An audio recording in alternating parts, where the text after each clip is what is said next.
والله هذا الارتفاع مو من صالح المواطن بصراحة، يعني هو المتضرر الوحيد المواطن بصورة عامة، يعني نحكيها، وحتى الموظفين والمتقاعدين. يعني اللي ياخذ الراتب منه يروح يعني ما يسد لا يعني لا حاجة البيت ولا حاجات الشخصية. وماكو دولة تصعد الدولار على المواطن، يعني ما صايرة بكل العالم.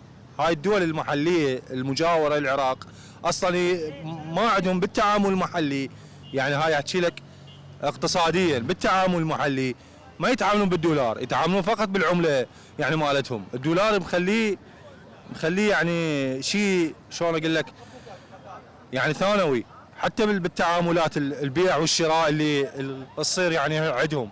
زين احنا هنا يعني بالعكس الدولار هذا جاي يضر الناس الفقراء، وبالاخص الفقراء.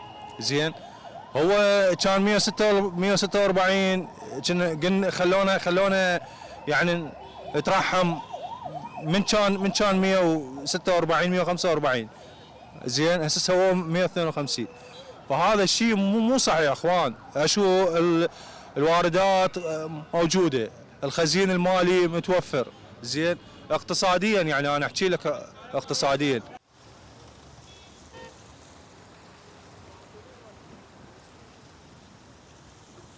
ارتفاع سعر الدولار في حقيقته هو يعني مفتعل بدوافع محلية ودوافع خارجية من قبل الفيدرالي الأمريكي الذي فرض عقوبات على مصارف تجارية، عدد المصارف التجارية، بحجة أنه هذه المصارف قد خرقت تعليمات نظام السويفت العالمي للتحويلات المالية والمصرفية.